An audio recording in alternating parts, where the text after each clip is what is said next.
Remember Liberation Day? Starting tomorrow, the United States will implement reciprocal tariffs on other nations. It was the day Donald Trump put new tariffs, or fees, on products imported into the U.S. from other countries. And the stock market crashed. They charge us, we charge them.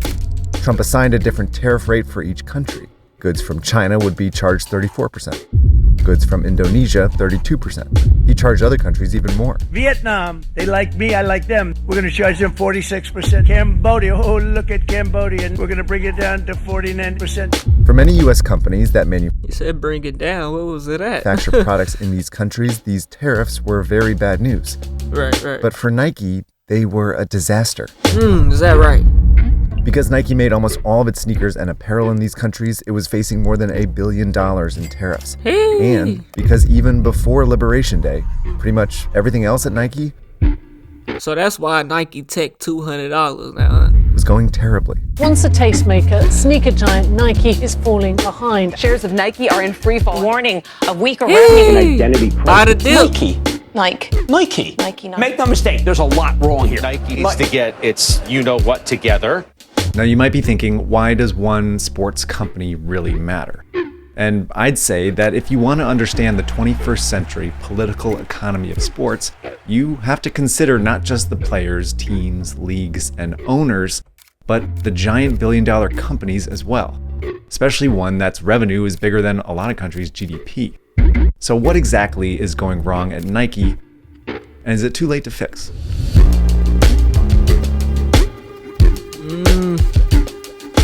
All their stuff is made overseas now, just like everything in America.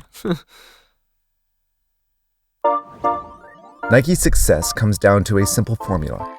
First, it innovated new products. In 1971, Nike's co-founder Bill Bowerman used his wife's waffle iron to make a new running shoe that was lighter and had better grip than cleats used at the Nigga time. used the waffle iron. After making the waffle trainer, Nike signed an athlete The to waffle promote it. trainer. That's But not what it's just any called. athlete.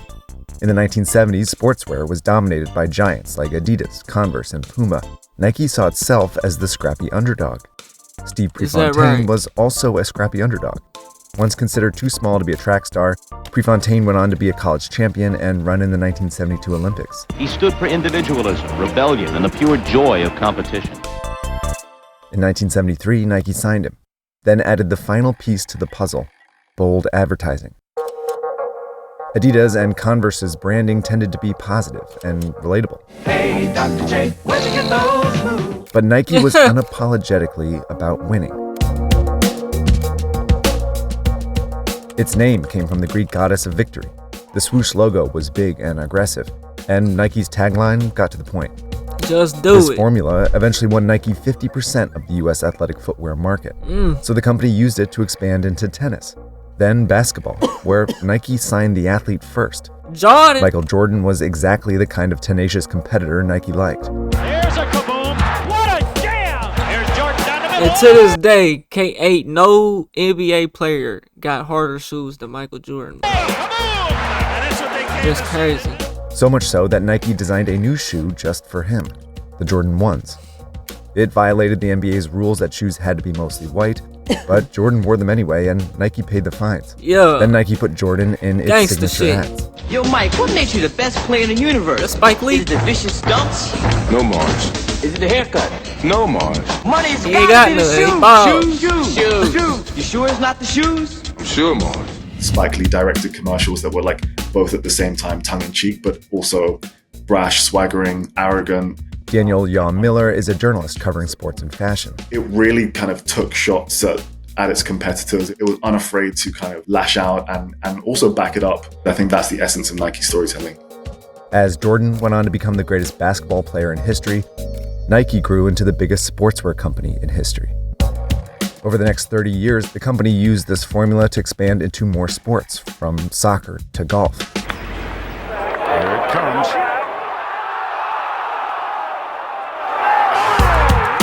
It made the swoosh recognizable to anyone, anywhere, and sold its products in nearly every sports store. It wasn't always smooth sailing. In the 1990s, Nike faced criticism for tolerating sweatshops in Vietnam, where conditions were often unsafe for workers. But Nike's stock kept climbing. Y'all know Nike one of the most profitable, nigga. Next to fucking Louis Vuitton, man. Yeah, I know all this shit made overseas, bro, and they sell it. You know what I'm saying? For extreme profit. All that shit is cotton, nigga. And then started to soar in the 2010s. Nike began designing products with what it called VizTech. It put shocks in Nike the heel Shock. of its Nike Shocks, air bubbles inside the Nike Air Max. Which is actually genius for consumers to think I have more bounce because of the air in my midsole. Nike really You're not jumping with your heel, though. revolutionized not only like how footwear is made, but how you talk about how footwear is made. Bro, I swear to God, bro, them shits don't be doing nothing. Them shits don't compress or nothing. Don't make you, bro. The pair of Nike shoes I got, bro, them shits hurt boy, they hurt my feet, man. It helped make Nike a $50 billion company in the 2010s. But it was then that Nike would start to stray from this formula at Is the that worst right? possible time. Very quickly, I want to thank today's sponsor, Yeah. and that's Shouts out to your Feed and sponsor. Transmissions for Storyblocks.com. Storyblocks. Almost all of Nike's CEOs were lifers, but in 2020, Nike hired John Donahoe, who came from consultancy and tech companies. 2 months later, the pandemic hit. Nike stock jumped as consumers spent stimulus money, then started to slide. Hey, Nike's- buy the dip. Scrambled to fix supply chain problems and cut its sales forecast after its Vietnamese factory shut down. This wasn't Donahoe's fault, but it was his decision to change how Nike sold its products. Typically, the company sold to retail stores who sold to consumers. Donahoe decided to pull products out of retail stores to sell to consumers directly, which was more profitable. But it opened shelf space that stores filled with products from Nike's competitors, especially in running. Brands like On and Yeah, people still like to go to the stores, bro. Hoka were innovating So that's where these ugly ass shoes came from, huh? new VizTech, especially in the And they charging $200 for Soles. Skechers and shit now. and getting on the shelves helped boost their sales at the expense of Nike's. This was just one mistake. Another was not really innovating anything new. A number of senior executives and designers were lured from Nike to other brands, which left the company to rely more on sales of older models. It worked during the pandemic, when Nike's retro basketball shoes became very popular. But trends changed, and consumers began preferring low-profile shoes like Adidas Sambas. It left Nike holding excess inventory that hurt its profits, caused sales to tumble, all while its competitors soared. Regular consumers started to look up and say, like, when I go to the store, I don't really see Nike products that I want to buy anymore. That's when I think like the alarm bells start to go off. Then the dominoes started to fall. Big-time athletes left Nike for its competitors. Roger Federer signed with On. Harry Kane went to Skechers, Simone Biles to Athleta, and Josh Allen to New Balance. Tiger Woods left to start his own brand. Then Nike changed its ads. It turned its signature aggressive tone more whimsical, The future is exciting because you never know what's going to happen. reframed its message from win at all costs to just try your best, Here's to going for it and being terrible. and focused more on social issues. Maybe your dream is to be the first 13-year-old to go pro, or to push a sport to accept everyone just as they are. Now, I want to be clear, these were not necessarily bad ads. A lot of Nike's They're trying to cater to everybody. competitors found huge success with I ain't never seen the none of that same shit. style and tone. But without innovative products, the most iconic athletes, Yeah, Nike does kind of like the innovation of the newer shoes. Like they stay dropping the same Jordans, which ain't nothing wrong with that though. Them is good banger shoes, good quality shoes. You know what I'm saying? But what new? It's kind of like always been the same shoes that they've had. You know what I'm saying?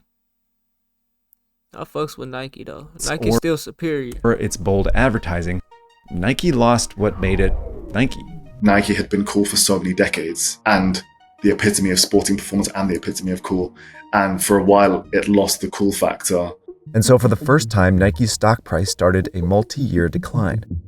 Then when things couldn't get any worse, Starting tomorrow, the United States will Yeah, when they couldn't get any worse, it's dropping even more. Let me implement put my Nike stock reciprocal up. I'm finna buy a tariffs dip. on other Like nations. $2. Trump's tariffs are a huge problem for Nike. After Liberation Day, Trump lowered the rates on these countries. But since Nike is still paying new tariffs placed on almost all of the other countries it makes products in, it increased its estimated tariff bill to $1.5 billion. This extra cost will force it to raise prices, which could hurt sales even more. So, how is Nike planning to make a comeback? In 2024, Nike replaced the CEO, Donahoe, with a longtime executive, Elliott Hill, who's pushing Nike to return to this old formula. It's releasing a new shoe line with brand new VizTech.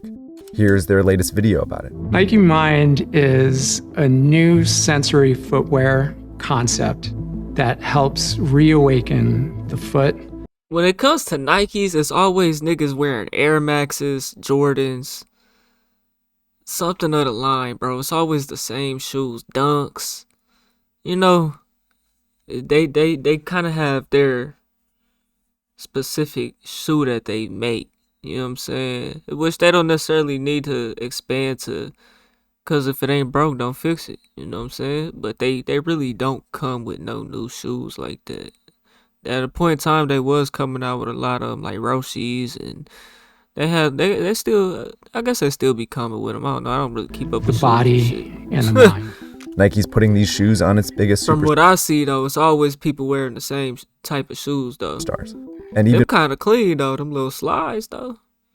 And partnering with other sportswear companies like Skims, a women's athleisure brand started by Kim Kardashian. This was a huge kind of like shift in the way Nike does things. And I think Nike's was acknowledging there that like sometimes you need to kind of invest in working with the people who are doing it best. And I think the market really responded well to that. Finally, Nike's ads are starting to look like they used to. You can't take credit. You can't speak up. You can't be so ambitious. You can't break records. You can't have any fun. You can't make demands. You can't keep score. You can't stand out. Whatever you do, you can't win. So win. Nike, of course, has a huge opportunity next summer when the World Cup comes here to the US. In fact, it's already showing some signs of life. In September, the company posted a surprise bump in sales. I definitely see a runway for Nike to kind of like regain its spot at the top of the sportswear market in terms of like the excitement and cultural wins it used to have. Nike's no longer an underdog, but in order to overcome its crisis, it will need to think like one. Again. They haven't been able to top their best shoes, Air Force Ones. Excuse me. They haven't been able to top their best shoes, though. Like, come out with nothing new. It's always been the OGs. You know what I'm saying? All right, thanks for watching another episode. If you're new to Search Party, now's your... Nike stock is really down like that. You know what I'm saying? The current day, right now, $64.44 a share. Back in 2021, at the height, it was about $169 a share, nigga. So, hell, nigga, you can make $100, over $100 per share if it reaches that level again, nigga. Just by buying today. You know what I'm saying? I think Nike long term, they're still gonna be around. They're not going nowhere. But you know, that's kind of what happens when, you know, as time goes on with companies, CEOs change and people die. The originators ain't there no more, and that kind of what happens over time. You know what I'm saying? So things kind of take different directions and whatnot. You know what I'm saying? So, you know, we'll just have to see where it goes from here. I'd say that they stock is on. I mean, it's back to 2018 numbers. Not even that. 2017 numbers, you know? So, I mean, that's pre-pandemic. That's pre-pandemic, you know? So, it might be a good buying opportunity right now in Nike stock, man. Might have to give me a couple shares or something. You know what I'm saying? Now, let me know what y'all think, though. We on the road to 100K, okay? If you ain't hit that like button, subscribe button, and turn on all notifications, slap that dog shit about yourself, because that's the first thing you should have did when you clicked on this video. I'll get at y'all in the next one, and I'm gone. TYP tonight.